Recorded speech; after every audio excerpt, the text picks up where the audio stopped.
Previously on Fallout New Vegas, gone postal. The postal dude murdered the owner of a brothel called Lollipops and crowned himself king of the establishment. Postal dude Daria and Delilah convinced the people of Goodsprings and other towns to pose for a magazine. After a series of rampages most violent, the postal dude was on undiplomatic terms with every major faction and town in the Mojave. Unsatisfied with this intermediate level of disgust, the dude embarked on an even more revolting mission. Infect everyone in the desert wasteland with an STD. Chapter 3. Make the Mojave Great Again. Drifting across the broken road, as if a piece of discarded toilet paper lost in the wind, the postal dude encounters Old Lady Gibson, burned by the sun and perhaps ungenerous lovers. The postal dude decides to add his name to her list of regrets, creepily wearing the dog-wolf mask he stole from the body of a legionnaire, and even more creepily, doing so in front of several other dog-wolves. The dude also convinces Old Lady Gibson to bear her withered stick figure of a body for the Lollipops magazine. The debauchery never ends. On the other side of the Gibson home, the dude rolls the dice again, this time with a new California Republic Special Forces veteran. She declines, searching inside of herself for more dignity than a cop has ever had before. With no more use for her, postal dude besplatters her into the grass. He also kills the hounds. There can be only one wolf dog.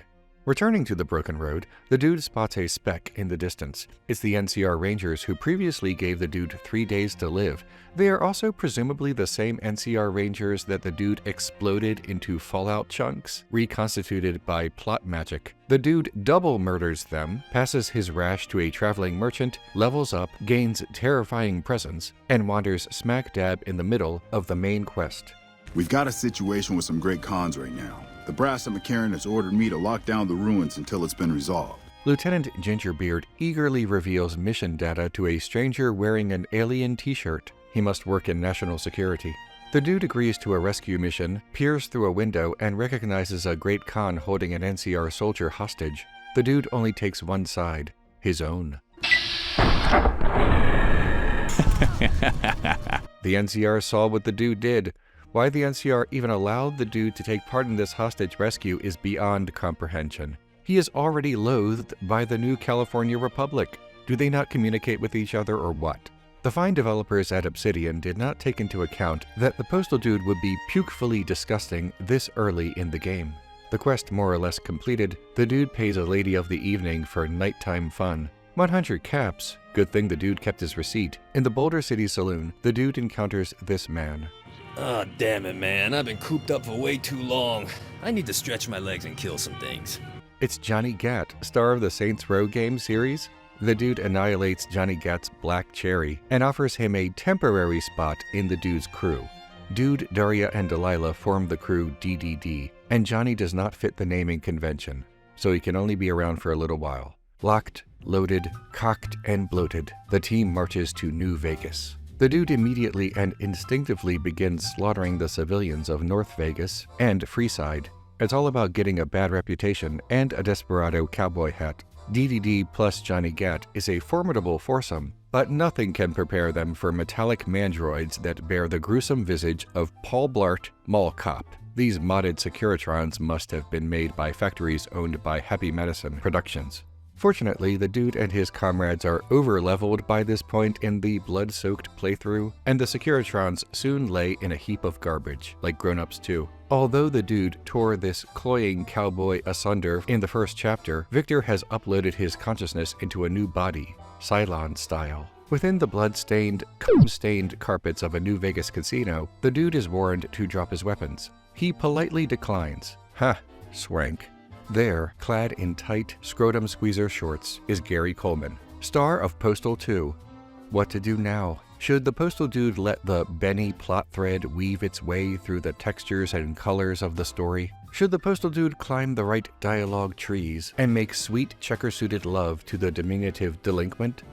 Terrifying presence, first opportunity to use it. Gotta go for it. The dude steals Gary's clothes, snatches the platinum chip, and cashes out. Elsewhere in the casino, Clippy spills about what's really going on in New Vegas. Mr. House wants the platinum chip because it has special big boy powers. Having previously killed and fucked the Wolfie Legionnaire Field Commander, not in that order, the dude meets this smartly dressed replacement, Ilario. Caesar wants to meet up, exchange recipes, that sort of thing.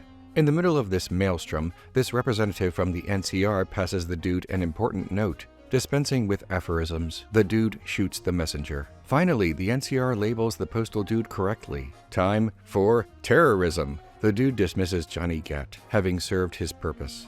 I have the dude ask Dr. Usanagi to teach Delilah more about medicine. Remember, that's her main quest? Usanagi does not normally look like this in the vanilla version of Fallout New Vegas. She is one of the modded replacements like Sunny and Trudy. The dude and the doc get down dirty right on the floor in front of Delilah. The good doctor also agrees to pose for the Lollipops magazine. At this point, the magazine is going to be the size of the Bible and with almost as much debauchery. Give me all your cap! Whoa, I'm sorry. I didn't know it was you. Please don't hurt me. I've got a wife and kids and pets and stuff. A Freeside thug wants the dude's caps, but this common criminal quickly realizes that he is trying to mug an uncommon criminal. The dude has a reputation as the most dangerous man in the Mojave by now, with 2 comrades to back him up. Although the dude could easily afford to lose the caps he has on him, I instruct the dude to detonate the Freeside thug like an abandoned casino. Under normal, vanilla New Vegas circumstances, this would be impossible, but we are not experiencing vanilla. We're eating the rockiest of roads. The dude has not ingested nearly enough drugs, and that is unacceptable for this run. Hey man, you got any fuzzy banana surprise? What about a dime bag of dank Rainbow Bright? Who is this? Someone is waving the dude and his crew to come down this alley. This is a trap, right? An obvious neon-colored all-points bulletin trap. If the dude were not overpowered at this point in the game, I might want him to avoid this, but I really want him to get his hands on some of that useless fucking junk that all these thugs have on them. Murderer! Murderer? Where? Oh, right. I try to give the dude some relief and point him in the direction of a perfectly wholesome show in a casino, only for the filthy denizens to open fire on sight. Maybe killing everyone the dude sees has a downside. Inside the Lucky 38, the dude is cornered by Paul Blart, Securitrons, and the resurrected Victor. After dispatching them, the dude discovers that Mr. House is offline. After a series of catastrophe, the dude fast travels back to his home of Goodsprings to rest, and what? No! I'll kill every last one of you! DDD and the people of Goodsprings start shooting at each other, and the dude dies. Let's try that again. No! After several attempts, everything becomes clear. Because the dude is on the NCR no-fly list, and there are several NCR soldiers in Goodsprings, at least in my run, the dude and his compatriots are not safe there anymore. Also, because the good people of this town have been brainwashed by a combination of patriotism and fear, they are conscripted into the defense of Goodsprings. And because Daria and Delilah are so loyal, they fight back, or maybe it's the other way around. I don't know who shot first. Well, whoever shot first, the shots are fired nonetheless, and the dude is labeled a soft-hearted devil. It sounds bad, but it's also probably the nicest thing anyone has ever said about the postal dude. Easy Pete is gone forever. It's a good thing that the dude had him pose for the magazine before this happened. This is going to be the only adult magazine with an in memoriam section. Slutty Susie and Horny Heather have died, this time permanently. Never again will Heather fuck the dude so hard that he shotguns cum all over the The dude loots dynamite off Easy Pete's corpse. The dude also loots Horny Heather, which causes her body to actually wear more clothes than she did before grave robbing her outfit. With the dude's reputation forever soiled like an octogenarian's diaper, he is inspired to steal the Poopomatic from Chet. Oh well. Shit happens. Caesar wishes to meet with the postal dude. Little Caesar claims that his rule is a necessity, and that previous attempts at democracy and egalitarianism resulted in the Wasteland. But Caesar conveniently leaves out that the Roman Empire fell long before the Wasteland, and that previous stabs at fascism all fell apart too. The answer is not more fascism. Halt! What business have you in Cottonwood Cove, outsider? You wear the mark of Caesar. The dude uses the Poopomatic, spraying feces all over this fascist. Caesar's Legion does not allow the postal dude to pack heat. Wonder what Caesar thinks about having the same policy as a degenerate casino. How dare Caesar condemn the degenerates? They always have the most fun. There he is, the big C word himself. With Caesar's Legion decimated, the dude can continue his sickening misadventure. Yeah, fight the power. At the end of the Legion encampment, the dude glimpses a shack or something. Lo and behold, it's a secret bunker that Mr. House wants. I have been having so much fun playing Fallout New Vegas this way that even in the midst of the main quest stuff, I barely remember or care about the glorious mission to save the Mojave. I have the dude equip Caesar's own weapon to kill his loyal men. Isn't it Alanis? The dude deposits the platinum chip in the machine. Through the power of mod magic, Mr. House has been replaced with one of the worst tech bros alive, Mark Zuckerberg. Elon Musk would be too obvious. The Zuck wants the dude to join his cause, but the dude is not a joiner. He's a duder. DDD lays waste to the robots and dynamites the bunker. As they escape, the dude has broken limbs, radiation poisoning, low health, and no grenades in his grenade launcher, but he still leads his team to victory and the escape hatch. Mark Zuckerberg can get Fuckterberg. I have the dude go back to Goodsprings to see Doc Mitchell, speculating that now that enough time has passed, the game might have corrected itself. But nope. Inside Trudy's saloon, Ringo fires on Delilah. Remember Ringo, the man that the town saved at the expense of about half a dozen powder gangers? DDD shoots up Ringo so badly that his head inexplicably pops off like a champagne cork. How is a bullet doing this? Those bastards got Ringo in the end after all. At least he went down fighting. Sure. Those bastards. Anyway, while the dude is here, past the STD to Sunny Smiles. Trudy too. Everyone gets the rash. Once boned, Trudy strolls past Ringo's headless body, ignoring the decapitation so long as it does not hurt business. Fantastic. Delilah is not happy about this. What? What did I do?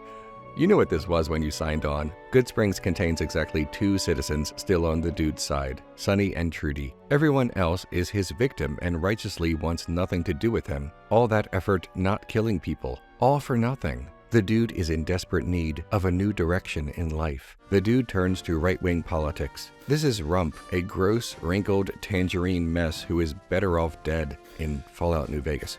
I'm running as president of the Mojave, and when I'm elected, I'll make sure no more rats left behind. I'm gonna have jobs. I'm gonna build a whoa. Rump is a mole rat running for president of the Mojave, but his authority will only extend to other mole rats if he wins. Although the election is inconsequential to the postal dude, being a human being and all, he needs something to believe in and joins the cause. Rump's opponents are the Demo Rats, so named because of their love of demolition. Sensational, extremely topical, very satire. Look, the dude may need something to believe in, but he's still the dude, so I have him pilfer Rump's refreshments while the filthy mole is distracted. The dude becomes Rump's campaign manager and agrees to help this vermin get elected. The dude sets up a campaign stop in Prim, you know, the town that he absolutely wrecked in the previous chapter. Not a big turnout. May as well snatch the refreshments again. In Novak, more supporters show up, but the Demo Rats use micro-explosives to blow up their heads, Scanners style. Zounds, kidnapped by the Demo Rats. The dude sticks with Rump, takes on his captors, and transforms them into chunky salsa. Found a great creepy outfit too. In the twistiest of twists, it turns out that Rump is not a great guy and wants to force the Demo Rats to live underground. That's what the wall is all about. The Demo Rats are a lot more proactive about stopping Rump than their real-world counterparts. I have the dude abandon Rump, but I get curious about what else happens in this modded quest and start over again. This time, I have the dude rescue Rump and remain with the campaign. Maybe he will appoint the postal dude the secretary of some made-up department. At the very least, the dude is going to need a presidential pardon. After the election, it is up to the postal dude to count the ballots. The ballot box only has 1 vote for Rump and 0 votes for anyone else. Nobody else is allowed to vote. This is Rump's only remaining opponent, a piece of wood with a face drawn on it. Actually, you know what? This mod is great. Kudos. Rump is elected president of the Trashbag Kingdom and gives the dude a top hat for his troubles. It almost matches his Gary Coleman outfit. Now I'm really glad the dude killed him. It occurs to me that while the dude may feel at home with this garbage, having some kind of solid ideology is just not for him. The postal dude is not a Republican or a Democrat. He's not a conservative, a liberal, a socialist, or anything like that. He's not even a centrist. The postal dude does what he does without thinking of the politics involved. And even if his actions could be described through a political lens, he is designed to be more of an all-purpose loser rather than a specific variety of loser. The dude only does what the player wants, and I want the dude to lay waste to the wasteland and be kinda gross and horny. That's it. The NCR considers him a terrorist, and terrorism generally has political motivations, but the NCR has not labeled the dude's motive, only the designation. Even if the dude were to slaughter Rump and his entire party of loyalists, it would be political only due to the victim of the crime, not the motivation. Servant of Chaos. Sounds about right. Choosing the right perks for the dude along the way has opened up a lot of exciting avenues, and I am here for it. With the moles, rats, and other vermin eradicated, the postal dude, Daria, and Delilah ride off into the sunset to carry out more seemingly apolitical disasters. But that is next time on Fallout New Vegas: Gone Postal.